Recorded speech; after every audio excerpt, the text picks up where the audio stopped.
Right, we've got a recipe question here. They like these sorts of questions. So you've got a couple of ways of doing this. You can either work out the recipe is for 4 people. You want it for 10 people in part A. You can either work out how many times 4 goes into 10. So 4 times 2.5 equals 10. So I can multiply all the ingredients by 2.5. Or you can work out that one person needs 75 grams of apples. Okay, either way you're going to be so it'll be 10 times 75, which is 750, or 300 times 2.5, which is also 750. So you've got a couple of ways of doing that. You've probably got more ways that you can think of as well. Now then, Roland makes apple and blackberry crumble for a group of people. He uses 920 grams of blackberries.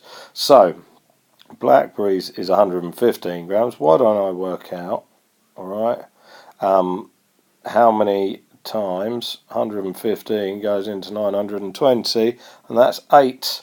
So 115 grams makes for 4 people. So therefore, I should be able to make, that's 4 people, but 8 times, because 115 has happened 8 times, so therefore 32 people. Alright, now as far as these questions go, I just seriously read it really carefully. You've got a couple of ways of doing it, but probably the nicest way, if you're not very confident on these, is to work out how much one person gets of something. But there you go.